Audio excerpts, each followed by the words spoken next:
So we brought James onto his feet. Now, with these mini bands, you'll find a range of colors. Each brand kind of changes the colors they use to represent strong, medium, and soft.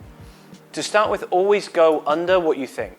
Quite often the glutes aren't firing as much as we'd like, and we also don't want to go too strong because we'll start to use other muscle groups that will compensate. So start at an easier level, get the technique right, and over time, as you build up, that's when you can start to increase the strength of the band. So the start position we're going to get into is just a strong athletic base. So with a strong athletic base, what we're looking for is feet shoulder width apart, a slight bend in the knees, and sitting through the hips. Okay, good. Now, what I'd like you to do is you're just going to take 10 squats for me, just to ease into a range of movement.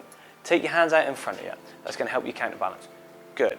Now, what we're looking for here is to really make sure that the band stays tight. So those knees are pushing out against that band. That's really going to help to fire up some of those glutes a little bit. Good.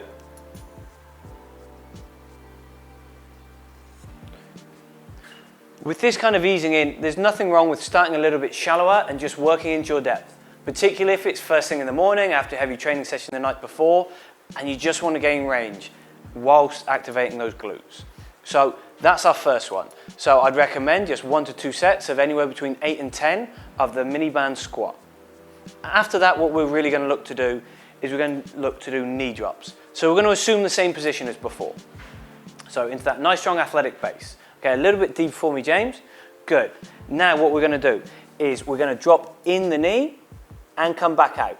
We're going to make sure that foot stays nice and flat on the floor. So we get nothing from the foot, just the knee and the glute. Good. It comes in and back out to neutral set position where you started. So you're going to look to do anywhere between 8 and 10 each side. So then James is just going to switch over sides and go the other side. Very good. Always try and focus forward as well.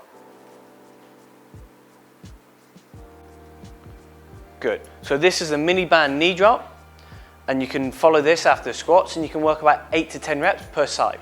Only one set is needed of this because we don't want to fatigue the muscles too much. This is more of a stimulation exercise than a fatigue-driven exercise. Okay, so now we're going to go on to the fact that we're going to work some lateral movement.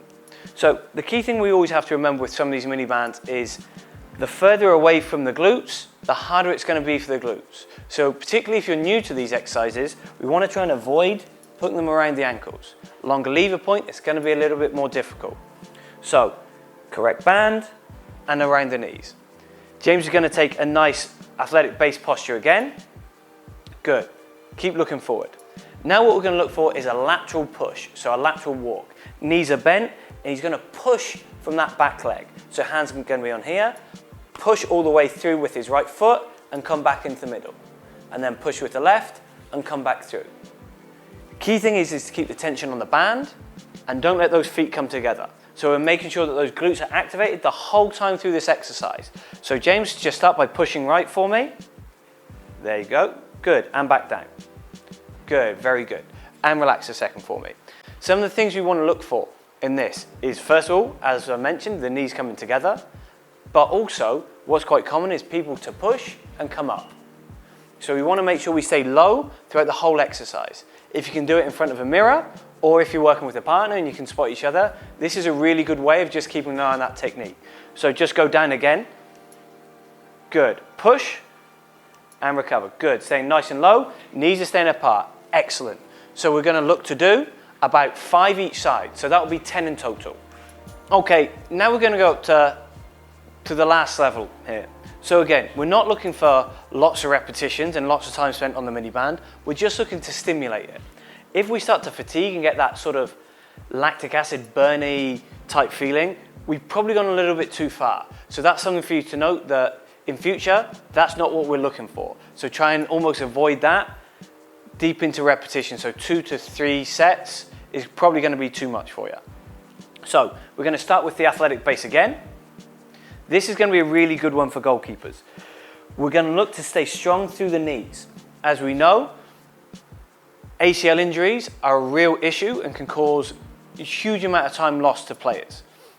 So we want to be strong during contact. So this mini band is going to force that knee to come in. So now James is going to rotate to the side. Good. And come all the way around and face me. Good. Staying nice and low. And he's going to work back the other way. Excellent. Good. Now, what I want to see is as he's rotating, is that this knee here doesn't fall in. So what's quite common is just drop that knee in for a sec, James, and step there. What's quite common is this sort of thing to happen. This is a position we want to avoid. Again, this is where if we can film ourselves, do it in front of the mirror, or work with a partner, that they can really help to cue us. So come back. A nice little cue that I use with the goalkeepers that I use is I just kind of keep my hand here. So push against my hand and rotate. Good. And then go. Good. And then sometimes I'll just place my hand here. Excellent. Good. This is quite a demanding exercise, so I suggest anywhere between 5 and 6 per side. So you go 5 and come back.